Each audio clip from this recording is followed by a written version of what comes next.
নাফরমানকে যখন জাহান্নামে ফেলা হবে, আল্লাহ বলবে ফেরেশতারা আরে 70 হাত লম্বা আগুনের শিকল দিয়া তারে বাঁধো।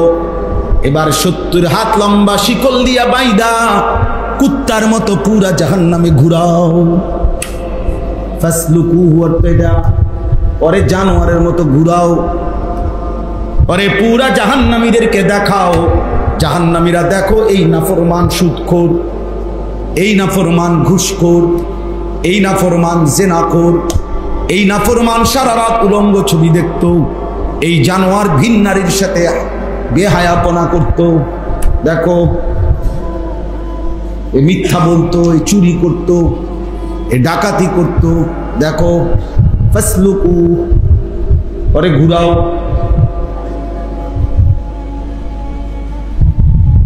হ্যাঁ, ইন্না জাআলনা ফি আনাকিহিম আগলালান ফাহিয়া ইলাল আদকাদি ফাহুম মুকমাহুন।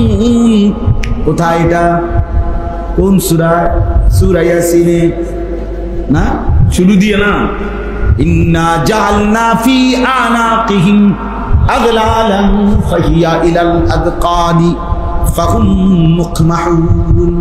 আল্লাহ বলেন এইভাবে এই দুইটা হাতের এই দুইটারে এখান দিয়ে ঠেলা দিলে আর এমনি বাঁধলে এইভাবে বেড়ি, জাহান্নামের বেড়ি দিয়ে আল্লাহ বলেন নাফরমানকে আর লক্ষ কোটি বছরে বেঈমান একবারও চোখ নিচের দিকে নামাইতে পারে।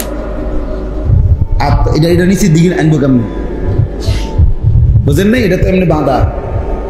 ইন্না জাআলনা ফি আনাকিহিম আগলালান, আমি তার কাঁধে বেরি করিয়ে দেব। ফাহিয়া ইলাল আদকানি ফাহুম মুকমাহুন, ওই বেরিটা থুতনি পর্যন্ত এসে লাগবে। ফাহুম মুকমাহুন, ঊর্ধ্বমুখী হয়ে থাকবে। ওই নাফরমান আর কোনদিন মাথা নোয়াইতে পারবে না। আজ তো দুনিয়ায় বলছিল কুল্লিল মুমিনিনা ইয়াগুদ্দু মিন আবসারিহিম, আজ তো দুনিয়ায় বলছিল মোমেন হারাম থেকে, ভিন নারী থেকে চোখ নামাও। আজকে তো সম্ভব ছিল, সেদিন আর সুযোগ হবে না। কোরআন শরীফের আয়াত আপনি কালকে বুঝে দেন। সূরা ইয়াসিন আপনারা অনেকে পড়ছেন না, এইটা সূরা ইয়াসিনের আয়াতটা এটা শুরু দিয়া আপনি অর্থ দেখেন কি কইছে। অর্থ এটাই, আমি কাঁধে বেরি বাড়া পড়াবো, থুতনি পর্যন্ত ঠেলা দিবে, আর ঊর্ধ্বমুখী হয়ে থাকবে, আর কোনোদিন ঘাড় নামাইতে পারবে না। আল্লাহ আমার হেফাজত করে। ইন্নাল আবরারা ইয়াশরাবুনা মিন কাসিন কানা মিজাজুহা কাফুরা। আল্লাহ বলেন আর অনুগত আমার কৃতজ্ঞ বান্দাকে প্রথমেই জান্নাতে নিয়ে এমন নহর থেকে পানি পান করানো হবে যেখান থেকে কাফুরের সুঘ্রাণ মৌ মৌ করে বের হইতে থাকবে।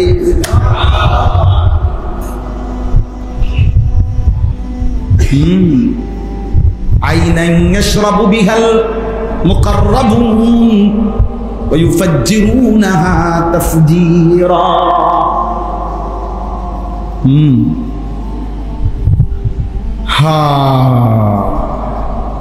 চলেন বেনামাজি তুমিও আগাও, আমরাও আগাই।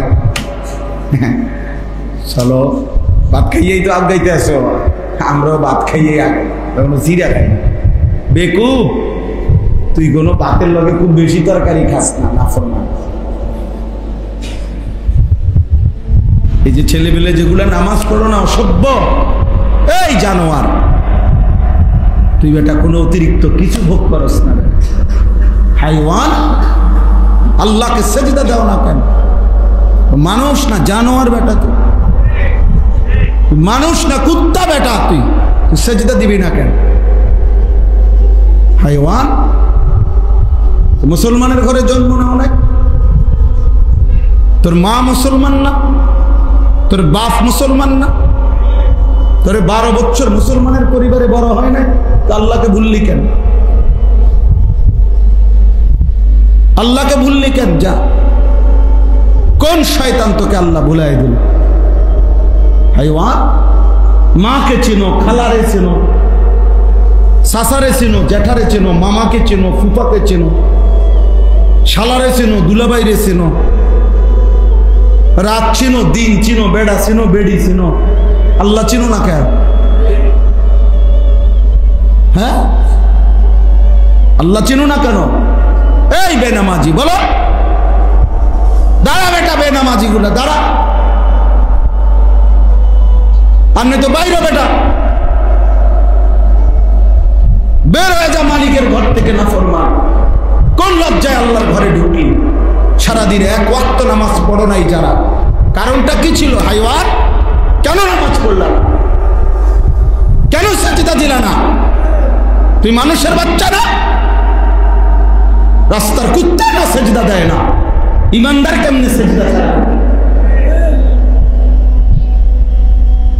মুসলমানের বাচ্চা কেমনে সেজদা না দিয়ে? শরীরটার মধ্যে পেশাবের গন্ধ, না পেশাব করে ঠিক মতো পাক হয়, না পায়খানা করে ঠিক মতো পাক হয়, ওইটা কি পাগল ছাগল নাকি? পাক পবিত্রতার কোনো ধার ধারে না। চুল কিতা, চেহারা কিতা, আড়ে কেমনে, আসে না কান্দে, কিছু দেয় মানুষ না প্লাস্টিক কিছু। এটা জীবন হলো? এটা কথা হলো মিয়া? জীবনের একটা সৌন্দর্য থাকবে না? জীবন মানে শুধু কুগা ভাত খাওয়া, কয়টা টাকা রোজগার করা, এরই নাম জীবন? তো বলেন ভাইয়া, ভেবে দাও। ছেলেরা ভাবো, কেন নামাজ পড়বা না? সমস্যা কোথায়? তোমারে কোন শয়তানে কামড়াইছে? কোন জানোয়ারে কামড়াইছে তোমারে? তুমি সেজদা দিবা না কেন? সমস্যা কি তোমার বলো? আল্লাহর ফেরেশতা যদি একটা লাথি দেয় কি করবা তখন? একটা আছাড় দেয় যদি, কি করবা তখন? হ্যাঁ, এক সেকেন্ডের জন্য যদি আল্লাহ নিরাপত্তা তুলে নেয়, বেঁচে থাকার অধিকার তুলে নেয়, কোন আব্বার ক্ষমতা আছে রাখা? তো তাইলে আমি কেন না ফরমান করি? আল্লাহকে সেজদা না দেওয়া এর চাইতে জঘন্য, নিকৃষ্ট আর কি? ওই জানোয়ারের চাইতে নিকৃষ্ট। আরে আমি তো বলছি মিয়া জানোয়ার, অত জানোয়ারও না, জানোয়ারও না। এটা জানোয়ারের উপরে কোনো নামাজের হুকুম নাই, এই জন্য সে কি দেয় না। কুকুরের উপরে সেজদার হুকুম আছে না? গরু ছাগলের উপরে কোনো হুকুম আছে? ওই জন্য সে সেজদা দেয় না, এই জন্য সে নামাজ সেজদা দেয় না। তোমার উপরে তো হুকুম আছে, তুমি সেজদা দিবা না কেন? এবং তোমার আমার শরীরের মধ্যে রুকু দেওয়ার, সেজদা দেওয়ার শারীরিকভাবে যোগ্যতা আছে কিনা? বলেন না, আছে কিনা? একটা গরু কি সোজা দাঁড়াইতে পারবে? তো তাইলে হের তো যোগ্যতাই নেই। তার শারীরিক গঠনের মধ্যে নিয়ত বাঁধার মতো, সোজাওনের মতো পারবে গরু? গরুটা পারবে এটা? বলেন চাচা। তো এই জন্য সে সেজদা দেয় না, তার উপরে হুকুমও নাই, তার শারীরিক ভাবেও কি নাই? যোগ্যতা আল্লাহ প্রদত্তই নাই। তোমার মধ্যে কি সমস্যা? কি সমস্যার কারণে তুমি সেজদা দাও না? আজ ওনারা ভাই আপনারা শুনেন, এই জন্য ভাইয়া গরম লাগুক, গরম লাগলে কোনো মানুষ মরে যায় না, ঠিক আছে না?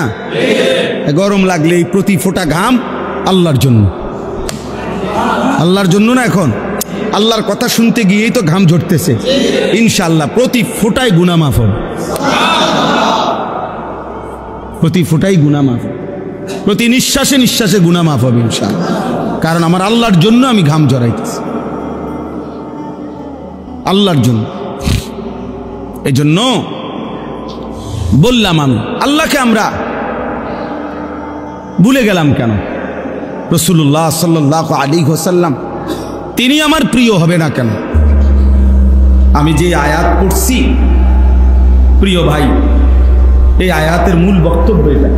আল্লাহ বলতে চাইছে, তুমি মনে রাখো বান্দা, তুমি কিন্তু মুমিন, তুমি মুসলমান, তোমার বন্ধু আল্লাহ, তোমার বন্ধু রাসূলুল্লাহ, তোমার বন্ধু নামাজি মুমিন। এই আয়াত আল্লাহ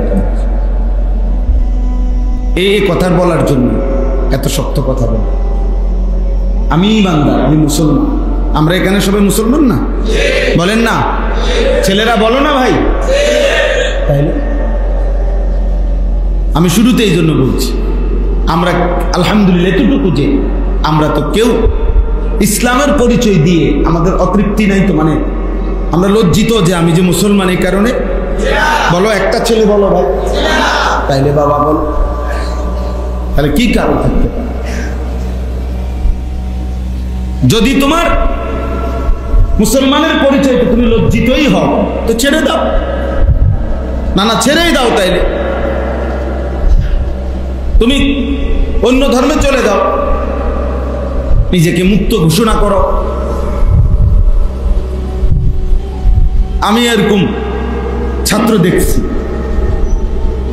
উচ্চশিক্ষিত ছেলে, আমি নিজে কথা বলছি, 4টা ছেলের সাথে একবার 1 ঘন্টা কথা বলছি। ওরা পরিষ্কার বলছে বাবা মা মুসলমান, ওরা পরিষ্কার বলছে হুজুর সৃষ্টিকর্তা বলতে কিছু আছে, এটা আমি টোটালি বিশ্বাস করি। বাহ, আল্লাহ তাআলা বলছে ঠিক আছে, তবু আমি তোকে খাইতে দেব, খা ভাত খা, তবুও ঘুম পাড়াবো, দুনিয়া ভোগ করতে দেব না ফরমান, শুধু আখিরাতে বোঝাপড়া হবে। বোঝাপড়া হবে কোথায়? এখন খাই। ওয়াদারনি ওয়াল মুকাদ্দিবিনা উলিন নি'মাতি ওয়া মাহিলহুম কালিলা। আল্লাহ বলে বান্দা মিথ্যাবাদী নাফরমানদেরকে একটু দুনিয়া সময় দাও। আল্লাহ যেন আমগরে কয় রে মাতিস না রে, যারা দুগা ভাত খাওয়াবো একটু কিছু কইস না রে বান্দা, ঠিক আছে তুমি নামাজ রোজা করো, তুমি যদি আবার মনে করো যে আল্লাহ হয় নামাজও পড়ে না রোজাও রাখে না, হালাল হারামের কোনো পরোয়াও করে না, আপনি তারে কি বুঝে ভাত খাওয়াইতেছেন? আল্লাহ বলে অসুবিধা নাই, তো মাইতো না, তারে কয়টা দিন ওমাহিলহুম কালিলা, একটু সময়ের জন্য আমার একটু সময় দাও বান্দা, আমি কয়টা দিন ওরে খাওয়াই, আরে কয়টা ভাত দাও, ভাত দিতে খাওয়াই, খাইতে দাও, ঘুম যাইতে দাও, দুনিয়া ভোগ করতে দাও। ইন্না লাদাইনা আনকালাম ওয়া জাহিমা, আমি না আখিরাতে ওর জন্য রেখেছি ওই আগের অর্থ, আগুনের শিকল, আগুনের বেড়ি, আর জাহান্নামের ধাউ দাও আগুন। ওয়া তাআমান দা গুসসাতিন, কাঁটা যুক্ত খাবার, ওয়া আযাবান আলীমা, এবং বড় ভয়ানক আযাব। পরে বুঝা হবে, এখন খাও, এখন খাও, এখন খাও। এজন্য আবারও বলি, আমি আমার জীবন ভর, আমি না হয়তো আজকে আলহামদুলিল্লাহ আল্লাহর দয়া 21 বছর হবে ওয়াজের এই মাহফিল, ওয়াজের আমি সারাটা জীবন এটা বলি যে দুনিয়া ভোগ করা, দুনিয়াটা যদি আপনি 7 দেশের 7টা মহাদেশের বাদশাহ হন, প্রেসিডেন্ট হন, তামাম দুনিয়ার স্বর্ণরৌপ্যের খনিটাও যদি আপনার কাছে থাকে, পৃথিবীর সব সম্পদ, তবুও তেমন কিছু না। এটা দেখার বিষয়, এটা খুব নিয়ামতের কিছু না, বরং আখিরাত দেখা। ऐसे रहे या वैसे रहे, वहां देखना फिर कैसे रहे। এখানে এভাবে কিংবা ওইভাবে, সুখে কিংবা দুঃখে, রাতে কিংবা দিনে, আনন্দ কিংবা বেদনায়, দুঃখ কিংবা সুখে রয়েই গেলাম একভাবে না একভাবে। আসল দেখার বিষয় হলো ওয়াহাঁ দেখনা ফের कैसे रहे, দেখার বিষয় হলো ওইখানে কেমন থাকবে, ওইখানে কেমন হবে কবর। বলেন আবু জাহেল ওই যে হিসাব কইলাম কত বছর, 1400। আচ্ছা, তো ইব্রাহিম আলাইহিস সালামের জামানার নমরুদ হইতে যে কত বছর, মুসা আলাইহিস সালামের জামানার ফেরাউন হইতে কত বছর, নূহ আলাইহিস সালামের জামানার ওই বেঈমানগুলো তারা কবরে যে কত বছর, কোন কুল কিনারা আছে? তাহলে আমরা আখিরাত পরে থন না, শুধু কবরটা আর এই দুনিয়াটা মিলান যে একজন, আচ্ছা আমার দাদার বাপ অথবা আমার দাদার দাদা উনি মনে করেন। তো আমার দাদার দাদা উনি মাটিতে ছিলেন কতদিন? মাটিতে আছে যে কতদিন? মাটির নিচে। উনি যদি জমিনে থাকেন আজকে 60 বছর, তো মাটির নিচে তা যে আছে 200 বছর। এরকম একটা হিসাব মিলান। আপনার দাদার বাবা আপনি মিলান, আপনার দাদার দাদারে আপনি মিলান।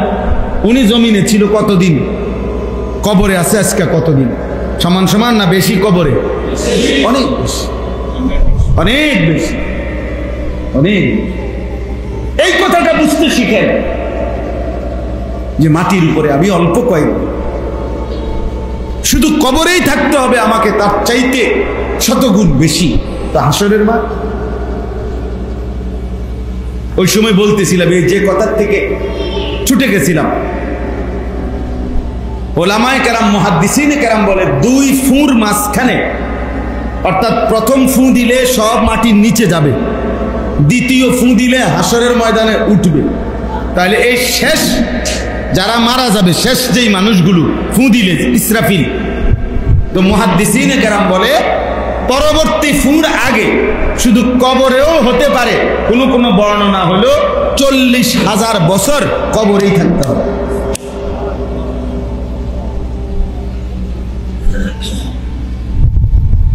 কারা? নূহ নবীর জামানার তারা, ইব্রাহিম আলাইহিস সালামের জামানার তারা, আমাদের নবী সাল্লাল্লাহু আলাইহি সাল্লামের জামানার তারা, আমগো এই বছরের তারা না। ওই শেষ ইসরাফিল যেদিন ফুঁ দিবে ওই দিন যারা মারা যাবে তারা।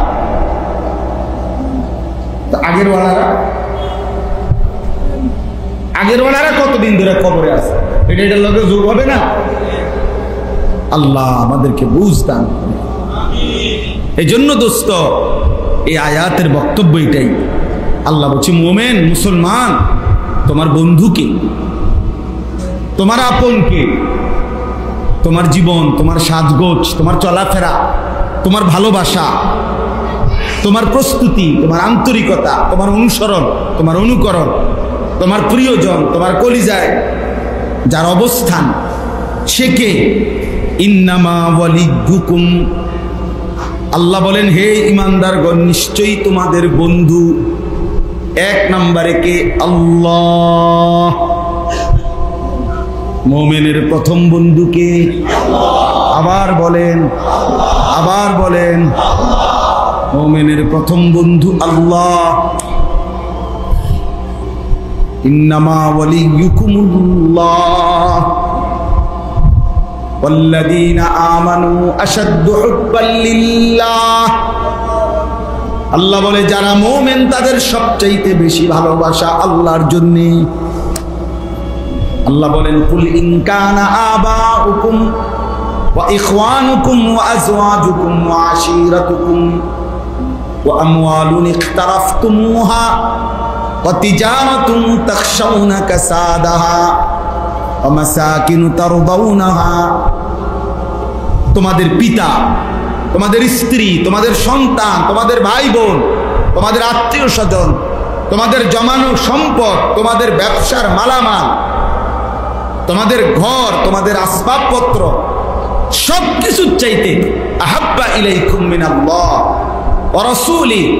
আল্লাহ বলছে, যদি আল্লাহ সবচেয়ে প্রিয় না হয়, রাসূল প্রিয় না হয়, আল্লাহর রাস্তায় জীবন দেওয়া এটা যদি প্রিয় না হয়, ফাতারাব্বাসু, তাহলে অপেক্ষা করো, হাত্তা ইয়াতি আল্লাহ বিআমরি, অল্প সময় তোমাদের উপরে আল্লাহর আযাব আসবে।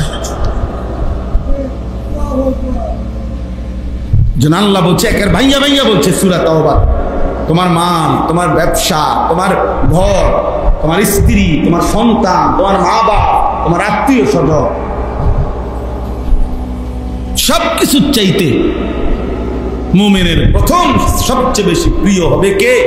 আল্লাহ ওয়া রাসূলুহু। 2 নাম্বার, আল্লাহ বলেন, হে ঈমানদার, তোমাদের দ্বিতীয় ভালোবাসা ওয়া রাসূলুহু, আল্লাহর রাসূলের জন্য। কার জন্য?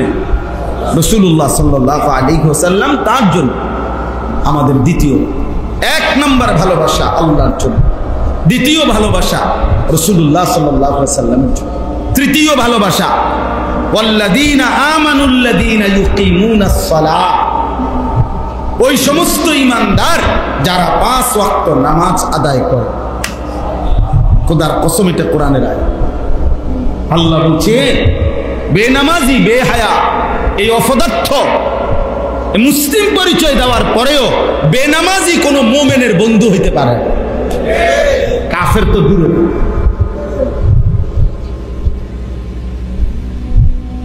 মুমিনের বন্ধু হবে ওই মুমিন আল্লাযীনা ইউকিমুনাস সালাহ, যারা নামাজ আদায় করে, যারা নামাজ আদায় করে। এজন্য কোন ফাসিক যে নামাজি না, এরকম বেনামাজি বেহায়া কোন ইমানদারের বন্ধু হতে পারে। ওয়ায়ুতুনাজ যাকাত, এবং যারা যাকাত আদায় করে এমন মুমিন। আহুম রাকিউন, আল্লাহর প্রতি যারা অনুগত। এজন্য আল্লাহর নবী সাল্লাল্লাহু আলাইহি ওয়াসাল্লাম বলছেন লা তুসাহিব ইল্লা মুমিনা, মুমিন ছাড়া কাউকে বন্ধু বানাবে না। ওয়ালা ইয়াকুল মালাকা ইল্লা তাকিয়ুন, ভালোবেসে মহব্বতে তোমার মাল মুত্তাকি ব্যতীত কাউকে খাওয়াবে না। কোন ফাসিককে মহব্বত করে কলজা দিয়া খাওয়াইবে না।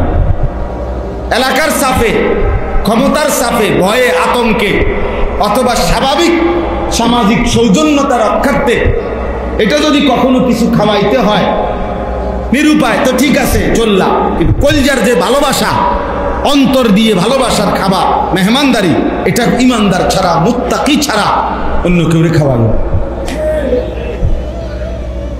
আল্লাহ রাসূল সাল্লাল্লাহু আলাইহি ওয়াসাল্লাম এই জন্য মানুষের যত বিরোধিতাই করুক, আলেম ওলামাকে মানুষ কলজা দিয়েই খাওয়ায়। হ্যাঁ, কতজন কত টিটকারি মারে না, হুজুর আপনার বার কি কাম, একটা দাওয়াত খাওয়ান। হ্যাঁ, জিগা হুজুর আজকে কয়টা মানে দাওয়াত, ওটার গাও চলে। অপদার্থ, তুই হাইটা বল যে দেশবাসী, এলাকাবাসী আপনারা ওনাদের চাইতে, ইমাম সাহেবের চাইতে উপযুক্ত আমি, আপনারা ইমাম সাহেবকে না খাওয়াইয়া আমারে খাওয়ান। তুমি কইলে তোমারে খাওয়াইলে আমার অসুবিধা কি? তুমি কইলে হ্যাঁ, সেটাই তো। না না, তোমারে খাওয়া দরকার নাই, তুমি খাওয়ানোর দরকার, তোমারও যাতে মানুষে খাওয়ায় এই জন্য তুমি পোস্টারিং করো যে আমার মতো উপযুক্ত লোক দেখেন না আপনারা, আপনারা দৌড় দিয়ে যান হুজুরের কাছে। বলে হাইটা দাওয়াত খান, হাইটা দাওয়াত না খাইলে শুয়ে শুয়ে নিয়ে দাওয়াত খাই। আপনার বাড়িতে না গেলে বেটা না হাঁটলে আপনার বাড়ির যাবে কেমন? কত মানুষ তো আম করে বলে যে হুজুর শুধু পাও দিয়ে আইবেন, বাড়ির উড়ানটার মধ্যে কত শুধু পাউডার আইকে আইবেন। আপনি কুদুর এই পাও দিলে অনেক কুদুর গড়টার মধ্যে ঢুকলে সারবে, তো আমি না গেলে কেমনি কি করা? তার ভালোবাসা আমি কেমনে রক্ষা করা? দিলের আরজু আমি কেমনে পূরণ করা? বলেন। এজন্য আল্লাহ তাআলা বলেন, এই কথাই আজকে বুঝাইলাম, মুমিনের ভালোবাসা কার প্রতি? 2 নাম্বার রাসূলুল্লাহ, 3 নাম্বার নামাজি ইমানদার মুমিন, মুত্তাকি মুমিন, মুত্তাকি মুত্তাকি।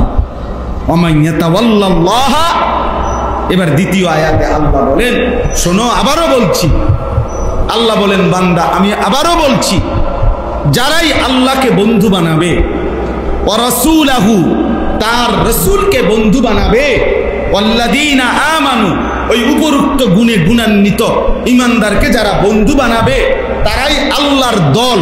আর এমন আল্লাহর দল, ফা ইন্না হিজবাল্লাহি হুমুল গালিবুন, এই দলই আল্লাহর, এই দলই বিজয়ী হবে, তারাই বিজয়ী। এর সাফ কোরআন শরীফের। এজন্য আজকে যুবক ভাই তোমাদেরকেও বলি, বয়স্ক বাবা আপনাদেরকেও বলি, কলিজার ভালোবাসা মুসলমান হিসেবে আল্লাহর প্রতি, রাসূলুল্লাহ সাল্লাল্লাহু আলাইহি ওয়াসাল্লামের প্রতি, প্রকৃত নামাজি মুমিন ইমানদারদের প্রতি। এজন্য মহব্বত, ভালোবাসা, বিশেষ করে ছেলেরা, এই যে কয়জন ছেলে আছো প্রিয় ভাই, মনে রাখো আমার এই একটা কথা মনে রাখো, তুমি বলে আলাদা বলতেছে, বিশ্বাস করো ভাই, গুনাহের কোনো আকর্ষণ, এটাকে ইসলামের দৃষ্টিতে মহব্বত বলা যায় না, ভালোবাসা বলা যায়। তোমার জন্য অনুমতি নাই এমন নারী, এমন মহিলা, এমন ছবি, এর প্রতি তুমি বলতেছ আমি তাকে ভালোবাসি, অথবা সে আমাকে ভালোবাসে, অথবা আমাদের মধ্যে ভালোবাসার সম্পর্ক বিবাহ বহির্ভূত। খোদার কসম, এটাকে ভালোবাসা বলা, মহব্বত বলা শরঈ ইসলামী কোরআন সুন্নাহ মতে অধিকার না, এই শব্দ ব্যবহার করার অধিকার না। মনে করেন, আমি আরো বাংলায় বলি, মনে করেন যেটার রোজা এটার নামাজ বলা যাবে না, যেটার নামাজ এটার রোজা বলা যাবে না। ছেলে মেয়ে নারী পুরুষের অবৈধ যত সম্পর্ক, হারাম যত সম্পর্ক ইসলাম অনুমোদিত নয়, স্বামী স্ত্রীর সম্পর্ক না, এটা ব্যতীত যে ধরনের সম্পর্ক, যেই ধরনের টান আকর্ষণ, এইটাকে আল্লাহর কসম ভালোবাসা বলা, মহব্বত বলা অনুমতি। মহব্বত এই শব্দটি শরীয়তে যেটা অনুমোদিত ওই ক্ষেত্রেই ব্যবহার হয়। তাহলে ওইটা কি? ওইটা জেনা, ওইটা জেনা, জেনা ওইটা কি? এই জন্য ভিন নারীকে দেখা এটাও জেনা, ভিন নারীকে ছুঁয়ে দেওয়া এটাও জেনা, ভিন নারীর কথা কল্পনা করা এটাও জিনা, ভিন নারীর কথা শোনা কানে এটাও জিনা, লজ্জাস্থান দ্বারা ভিন নারীর সাথে অপকর্ম করা এটাও জিনা। লজ্জাস্থান দ্বারা করলে লজ্জাস্থানের জেনা, হাত দ্বারা ছুঁয়ে দিলে হাতের জেনা, চোখ দিয়ে দেখলে চোখের জেনা, কান দিয়ে শুনলে কানের জেনা, দিল দিয়ে ভাবলে দিলের জেনা। নবীজি বলছেন কিনা? কথা বলেন, হাদিস কিনা? জিনাল আইন, জিনাল উজন, জিনাল রিজিল, জিনাল নফস, জিনাল ফরজ। নবীজি সবগুলোকেই বলছে জেনা। হাতের জেনা, কানের জেনা, পায়ের জেনা, চোখের জেনা, দিলের জেনা, লজ্জাস্থানের জেনা। তো নবীজি কি আলাদা বলছে? সবগুলোকে কি বলছে? তা আপনি এগুলোর মহব্বত বলবেন কেন? ভালোবাসা বলবেন কেন? ভালোবাসা বলবেন কিভাবে? আর ইসলামী শরীয়তে সবচেয়ে কঠিন শাস্তি, সবচেয়ে ভয়ানক শাস্তি কোন গুনাহে? জিনা। জিনা ব্যভিচার। যদি বিবাহিত পুরুষ নারী হয়, প্রকাশ্যে জনসম্মুখে পাথর মেরে হত্যা করা। আপনি না মানলে সেটা ভিন্ন কথা, কোন রাষ্ট্রে কেউ প্রয়োগ করতে দিচ্ছে না, সেটা ভিন্ন কথা। কিন্তু ইসলামের বিধান, কোরআনের বিধান, রাসূলের বিধান। আর অবিবাহিত ছেলে মেয়ে জিনা করলে, অর্থাৎ লজ্জাস্থানের এই জিনা করলে, চূড়ান্ত জিনায় রূপান্তরিত করলে, তো 100 দোররা চাবুক মার প্রকাশ্যে সবার সামনে। আল্লাহ তাআলা কোরআন বলছে, এত ভয়ানক শাস্তি অন্য কোন পাপের। হাদিসের মধ্যে আছে আল্লাহ তাআলা সবচেয়ে বেশি গুসা হয় কখন? আল্লাহর নবী সাল্লাল্লাহু আলাইহি ওয়াসাল্লাম বলেন, কোন বান্দা বা বান্দি, আল্লাহর কোন বান্দা বান্দি যখন জিনা করে, তখন আল্লাহ সবচেয়ে বেশি প্রেস্টিজে, আল্লাহ তাআলার আত্মসম্মানে আঘাত করে। এই জন্য আল্লাহ তেন বলে, বন্ধু পরে ধরেন, পরে দইরা পাথর মাইরা মাইরা ফেলেন এই নাফরমান। মানে ও আমার জমিনে কেমনে এত বড় অপরাধ। এই জন্য এই শেষ কথা বলি, মহব্বত, ভালোবাসা শুধুই শরীয়ত কর্তৃক অনুমোদিত যেখানে, সেখানে। অন্যখানে সেটা কি হয় না? বলেন না, কি হয় না? ভালোবাসা, মায়ের প্রতি ভালোবাসা, বাবার প্রতি ভালোবাসা, স্ত্রীর প্রতি ভালোবাসা, সন্তানের প্রতি ভালোবাসা, ভাই বোনের প্রতি ভালোবাসা, আল্লাহ তাআলার প্রতি ভালোবাসা, রাসূলুল্লাহ সাল্লাল্লাহু আলাইহি ওয়াসাল্লামের প্রতি ভালোবাসা, সাহাবায়ে কেরামের প্রতি ভালোবাসা, মুত্তাকি মুমিনদের প্রতি ভালোবাসা, আউলিয়ায়ে কেরামের প্রতি ভালোবাসা। এই ভালোবাসা এগুলো না। আর অনুমতি নাই ভিন নারীর প্রতি, সেটা কি নয়? কথা বলেন, ভালোবাসা না, এটা জেনা। মোবাইলে দেখলো জেনা, বাস্তবে দেখলো জিনা, এটা ব্যভিচার, এ নিকৃষ্ট, এ নিকৃষ্ট। আল্লাহ তাআলা কোরআনে বলছেন, ইন্নাল্লাযীনা ইউহিব্বুনা আন তাশিআল ফাহিশাতু ফিল্লাযীনা আমানু লাহুম আযাবুন আলীমুন ফিদ দুনিয়া ওয়াল আখিরাহ। ঈমানদারদের সমাজে, মুসলমানদের জনবসতিতে যারা অশ্লীলতা ছড়িয়ে দেয়, এই অশ্লীলতা মানে জেনা এবং তার সাথে সম্পৃক্ত অন্যান্য বিষয়াদি, নারী পুরুষের অবাধ মেলামেশা, বেহায়াপনা, বেপরদিগি, এটা যারা ছড়িয়ে দেয়, যারা পছন্দ করে, খোদার কসম আল্লাহ বলছে আমি তাদের জন্য দুনিয়াতেও কঠিন আযাব রেখেছি, আখিরাতেও কঠিন আযাব রেখেছি। লাহুম আযাবুন আলীমুন ফিদ দুনিয়া ওয়াল আখিরাহ, কোরআনের আয়াত। আল্লাহু ইয়ালামু ওয়া আনতুম লা তা'লামুন, কারে কোন ভাবে আযাব দেব আমি জানি, তোমরা জানো না। সব আযাব শুধু থাপ্পড় না, থাপ্পড় না। 12 বছর প্রেম করার পরে বিয়ের 3 মাসের মাথায় যখন টের পাবে 2 নম্বর, বেডি 6 নম্বর, তখন না বুঝবো কয়দিনে রাত যায়। বুঝেন নাই কথাটা? জীবনের সব দিয়া, শরীর যৌবন টাকা পয়সা দিয়া, এরপরে যখন জানবে 12 বছর পরে 6 বছর পরে বেডি আরেক বেড়ার প্রতি আসক্ত, পরকিয়া, তখন না বুঝবে কয়দিনে মাস যায়, তখন না বুঝবে 4 দিনে সপ্তাহ না 7 দিনে সপ্তাহ। আল্লাহ বলছে আমি তোকে শাস্তি দেব, আমি তোকে আযাব দেবই, আমি তোকে আযাব দেবই। তখনই না বুঝবা দুনিয়া কত কষ্টের। যার স্ত্রী অসৎ, খোদার কসম তার দুনিয়া, তার ঘর, তার জীবন, তার সংসার এটাই জাহান্নামের আগুন। তুমি আর জাহান্নামে জ্বলন লাগবে না, তুমি তো জ্বলতেই আছো। বুঝেন নাই? তুমি আর পরকালের জাহান্নামে জ্বলন লাগবে না, তুমি তো অলরেডি জ্বলতেই আছো, তুমি তো আগুনেই আছো। আল্লাহ আমাদেরকে হেফাজত করে।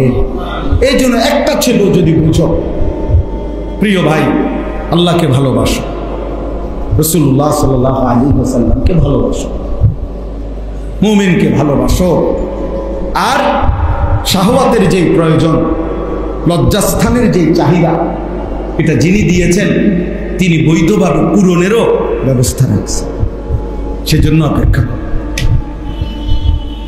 বুঝলেন? ক্ষুধা যিনি দিয়েছেন খাবার তিনি ইন্তজাম করবেন, তৃষ্ণা যিনি দিয়েছেন পানি তিনি ইন্তজাম করবেন।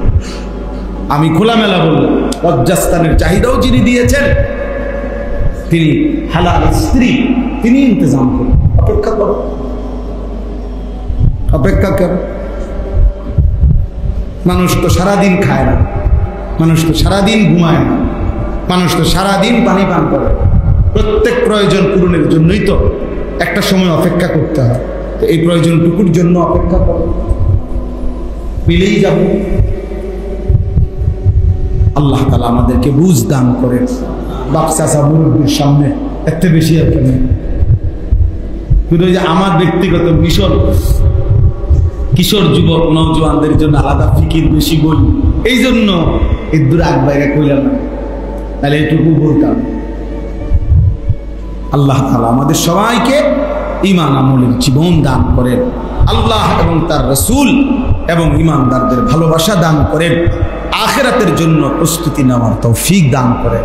এ কয়জন বাবা ছেলে আমরা সবাই ওয়াদা করি ইনশাআল্লাহ 5 ওয়াক্ত নামাজ আমরা পড়ব ইনশাআল্লাহ। ছেলেরা বাপ নিজের জন্য ভাবো, নিজের জন্য। আমার ভাইয়া নিজেরে নষ্ট করে দিও না, কেউ মনে রাখবে না রে বাপ, কেউ মনে রাখবে, কে কারে মনে রাখে, কার কথা কার মনে। প্রতিটা নতুন অ্যাক্সিডেন্ট পুরাতনগুলো ভুলায় ভুলায়। এই যে আর এখন আজকে 2-4 দিনে মাইলস্টোন স্কুল অ্যান্ড কলেজের যে বাচ্চাগুলো মারা গেছে, ওনার আলাপ আছে না? টাকা বলে ভুলে গেছে। স্বার্থপর দুনিয়া, ভুলে যা, ভুলে যা। কেউ কারোর মনে রাখে, আপন বাবাকেও মানুষ ভুলে যায়। খুলে 2-3 বছর তোর নাম মেহমানদারি করছে, মানুষ খাওয়াইছে, আলেম ওলামারে দাওয়াত দিছে, 4-5 বছর পরে গেলে আসলে মনটায় চায় ও খুব বেশি ঝামেলা পাচ্ছি, টানা হেসরা যাই ঝামেলা, মাই ওকে দিয়ে দিছি আজ 3 মাস হয়, বাজারে ওদের দোকানের ঘর ধরছি, বেশি টানা হেসরাত আছে। হুজুর দোয়া করে আল্লাহ যদি আব্বারে জান্নাতবাসী করে। আমরা এটি বুঝি না, এর নাম দুনিয়া। এর নাম কি? সময় নাই, কার সময় না, সময় না। কেউ মনে রাখবে না আমার ঈমান, আমার সিজদা, আমার আখিরাত, আমার নামাজ, আমার পুঁজি, এটাই আমার পুঁজি, আমার হালাল, আমার পুঁজি। কেন আমি সুদ খাবো? জিফুতেলে কেন? আমি কি বাধ্য? কেন আমি কিস্তি নিলাম? জিফুত বউ বাচ্চালে কেন? সরকার আইন করছে না আল্লাহ বলছে যে কিস্তি লইলে হইলেও পরিবার চালাও, এ কথা আল্লাহ বলছে, রাষ্ট্র বলছে। কে বলছে? আপনি হারাম নিলেন কেন? সুদে টাকা দিয়া ফুদ বিদেশ পাঠাইতে হবে, কে আইন করছে? এটা কোথায় সিদ্ধান্ত হয়েছে? কোথায়? জাতিসংঘে? আল্লাহ বলছে এটা, মেম্বার চেয়ারম্যানে করছে এটা, তো কে বলছে? আমরা। হ্যাঁ, তাইলে নিজে নিজের না, শয়তানে বলছে না। লুভি বাপ, লুভি, সে বুঝে যে 12 লাখ টাকা সুদে লইলে ফোলা তৈল টাকা উপার্জনের মেশিন, তারে কোন রকম বিদেশ পাঠাই দিলে এরপরে তো হাতে টাকা দিবে, টেহা উঠে যাবো 3 বছরে। বুঝলেন না? বা জমি কিনবো, বিল্ডিং করবে, হ্যাঁ, সাধুয়ানে গপ মারবো লম্বা লম্বা। আল্লাহ রহমতে আপনার দোয়ায় প্রতি মাসে আল্লাহ রহমতে টাকা পাঠাইতেছে, কিন্তু জায়গাও লইছি, বিল্ডিং এর কাম করছে, এই গপ। বুঝছে? ওই দিন এক বাচ্চা, মজার কথা শুনেন, এক বাচ্চা তার বাপকে বলছে, মানে বাচ্চারে হেফসখানায় দিছে, বাচ্চা পড়তে চায় না। বাচ্চা এমন দুষ্ট বাচ্চা কয়ে তার আব্বা মারে, তোমরা উল্টো পাল্টা চলবা, আর আমাকে দিয়ে ভেস্তে যাবা না। বুঝছো না? এই বুদ্ধি করছো তোমরা না, আমাকে দিয়ে তোমরা ভেস্তে যাইতে সালাকি পাইছো। মানে আল্লাহ আমাদেরকে মাফ করে দেন। তার মানে নিজের ঘর, পরিবার, স্ত্রী, সন্তান, আমরা বলি না তাদের প্রয়োজন পূরণ করবেন না, না না, এটা তো অবশ্যই, কিন্তু হালাল ভাব, বৈধ যেটুকু পারি আমি এটুকু, বাকিটাও করবো। কথা বোঝেন না? আমি মাটি হালাই দিয়ে যাই, আমার সন্তান বাঁচলে ঘর করব, আমি থাকতেই হালাল হারাম মিশাইয়া বাটপারি সিটারি কইরা আমি থাকতে ঘর দুয়ার বিল্ডিং এর কাম শেষ করে দিয়ে যাইতেই হবে, এই জরুরি। কে করলো? আমার কে বাধ্য করলো? বলেন কেন? আমার আব্বা ইন্তেকালের সময় আমরা 5 ভাই, কারো জন্য আব্বা বিল্ডিং ঘর একটা ঘরও করে দিয়ে যায়নি।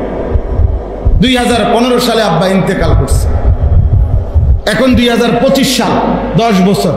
গত বছর গেছে 2024 সালের আগে 23 সালের লাস্টে বা 24 সালের শুরুতে আব্বা ইন্তেকালের 9 বছর মাথায়, আব্বার মৃত্যুর পরে আমরা 5 ভাই আলহামদুলিল্লাহ আলাদা আলাদা জায়গাও কিনছি, বিল্ডিংও করছি, সবাই এখন বিল্ডিং এর ঘরে ঘুমায়। তা আমার আব্বা যে কারো একজনের ঘর করে দিয়ে যাইতে পারে নাই, তাই বলে কি ঘর হয় নাই? আমরা 5 ভাই কোনো ওয়াজ করি না, 5 ভাইয়ের ইনকাম সমান না। কথা বোঝেন নাই? 5 ভাইয়ের ইনকাম কি না? সমান না, তো গর্ত হয়ে গেছে। তো দুনিয়া তো সাধারণ বিষয়, কিন্তু আমার আব্বা 5 ভাইকেই আলেমে দ্বীন বানায় গেছে। বাবা থাকতেই 5 ভাই আমরা কামেলও পাশ করছি, দাওরা হাদিসও পাশ করছি। আব্বা আমগো 5 ভাইয়ের এই অবস্থায় দেখে গেছে যে আমরা সরকারি মাদ্রাসার থেকেও টাইটেল পাশ করছি, কওমি মাদ্রাসার থেকেও দাওরা হাদিস পাশ করছি, আব্বা থাকতেই। আলহামদুলিল্লাহ আমার বড় ভাইরা আপনারা চেনেন আলহাজ হযরত মাওলানা মাহবুবুর রহমান আশরাফি, ওই যে চান্দিনা আল আমিন কামিল মাদ্রাসার এখন ভারপ্রাপ্ত প্রিন্সিপাল, ও তো আমার বড় ভাই। উনি আল্লাহ আমাদের সবাইকে আখিরাতের ফিকির দান করেন। নিজের বরবাদ কইরা আখিরাত নষ্ট করে জি ফুত পরিবার সংসার চালাইবার কোনো আমনে যে দূর পারেন।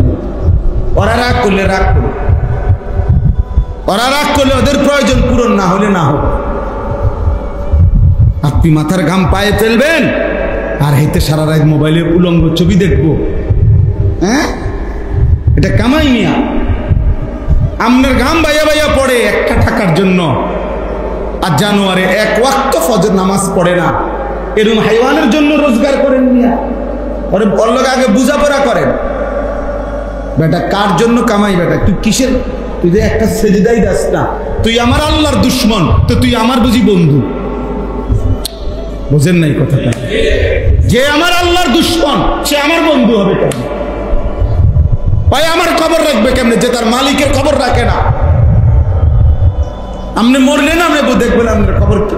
বেনামাজি এই নাফরমান সন্তান আপনার নামও তো দিবে না,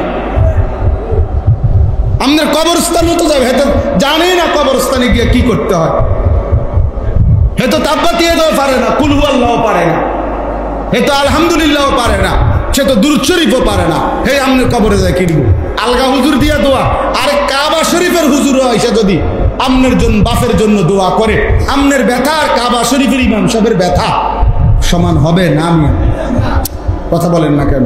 আমার বাপ যেদিন মরে ওই দিন আমার কলিজার ব্যথা কি আর কাবা শরীফের ইমাম সাহেবের ব্যথা সমান হবে? তো তাইলে বলেন কেন নাফরমান সন্তান বানায় গেলাম? কেন নাফরমান সন্তানের জন্য সুদে ঘুষে কিস্তিতে মিথ্যা ধোকাবাজি করে নিজের আখিরাত, একে তো দেখে গেলাম ভাই একটা নামাজ পড়ে না, একটা ওয়াক্ত নামাজ পড়ে না, আমি তো চোখে দেখাই তা, আমি তার লাগে রোজগার করে আমার আখিরাত বর্জন করব কেন? আখিরাত শেষ করলাম কি লাগে? যা বেটা ঠিক আছে, তুই আলাদা হ, তুই তোর মতো যা, তুই যেহেতু আল্লাহ চেনো না, রাসূল চেনো না, নামাজ খাইলি বেরো বেটা। আমি পাইলে আমার রিজিক থাকলে আমি খামু, না খাইলে নাই না। হুজুর কন তো বুঝি তো, অহন যদি পোলা পানতে কি করি উল্টা পাল্টা কই, বুড়া বয়সে না খাইয়া মরণ লাগবো না। বুড়া বয়সে যারা 3 বেলা খায় তারা আর মরে না, না এরকম কোনো লোকের মৃত্যু তো হয় না, না না না অসম্ভব, হয় না, হয় এমন লোক তো মরে না। তো তাই খেতে মরে গা বেটা মরে কেন? উনি তো খানা খাইছে ঠিক মতো, বুঝেন নাই আপনি কথাটা? তাহলে মৃত্যু কি বাতের উপরে? বাত খানার উপরে নেই মৃত্যু। খাইতে পারলে মৃত্যু হয় না, আর খাইতে না পারলে মৃত্যু হয়ে যায়, এটা নিয়ে হিসাব। তো মৃত্যু কার ফয়সালা? তো ভাত খাইতে আমার বাসার পাশের ছেলে, কোটিপতির ছেলে, একটাই ছেলে, মেডিকেলে লাস্ট বর্ষ, শেষ পরীক্ষা দিবে, আর একটা পরীক্ষা বাকি। এক বাবার বাপমার একমাত্র ছেলে, আর মেয়েও নাই ছেলেও নাই। আহা আমরা কত আদর করতাম এই ছেলেটাকে। মেডিকেলে লাস্ট ইয়ার ছেলেটা, আর একটা পরীক্ষা বাকি। এই দিন ভাত খাওয়াইতেছে মা, এরকম দিন খাওয়াইয়া খাইতে খাইতে এক পর্যায়ে মার হাতে খাওয়াই দিত ওই ছেলেটাকে, এত আদর করতো মা ওই মহিলা আমার বাসার পাশে। পরে শেষে একটা লোকমা বাচ্চাটা বলতেছে আমি আর খাবো না আম্মু, আর মাই কইতেছে আব্বু আব্বু এই লোকমাটাই আব্বু, শেষ শেষ, এই যে পানি, মানে পানি তো হাতে রাখছে, আরে এটা আমরা বাচ্চাকে বলি না যে ঠিক আছে আম্মু এইটাই আম্মু, এই শেষ লোকমাটা জোর করে দিছে ওরে মুখে, পানি দিছে খাইতে, পানিটাও সে খাইছে, বুকের মধ্যে মনে আটকায় গেছে, পানি হোক খাবার হোক। এই কিছুক্ষণ পরে হসপিটালে দিছে না,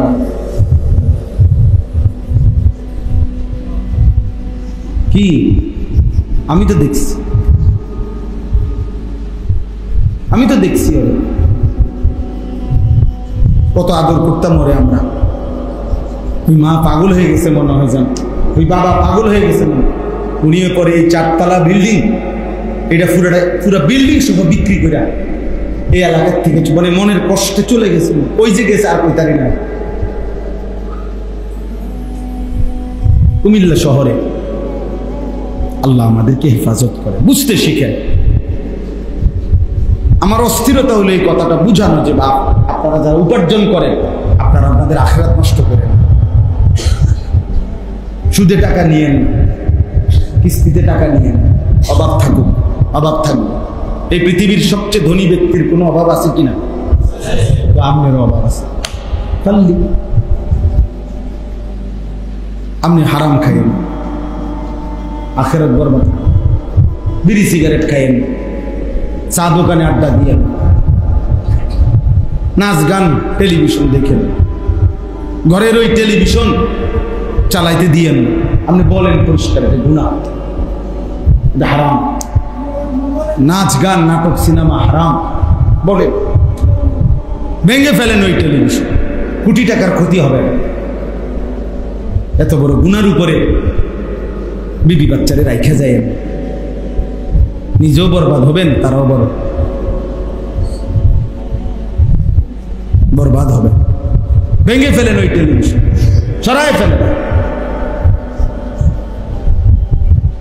ছেলেকে বলেন, মেয়েকে বলেন, স্ত্রীকে বলেন, শেষ এটা বলবেন, এই শেষ কথা আমার। যদি বলেন এমন হয় যে কোনোভাবে ছেলে মেয়ে বউ তোমগরে নামাজি বানাইতে পারলাম না, সেজদা দিলা না, ঠিক আছে, তোমগুলোর লোকে কুলাইতে পারলাম না, তবে এটা মনে রাখো আমি মরে যাব, কিন্তু এই কথা মনে রাখো আমি তোমাদের উপরে অসন্তুষ্ট। এই কথা কইয়া যাবে, বুঝেন নাই আমার কথা? ছেলেরা বলেন ফুট, আমি মৃত্যুর মুহূর্ত বলে গেলাম আমি তোর উপরে অসন্তুষ্ট, এবার দেখি তোরে হাসরের ময়দানে কে বাঁচে। যার মা অসন্তুষ্ট, বাবা অসন্তুষ্ট, ওই বাঁচবে কেন হাসরের ময়দানে? আপনি যুদ্ধ করেন, আপনি যুদ্ধ করেন। আল্লাহ আমাদেরকে তৌফিক দান করেন।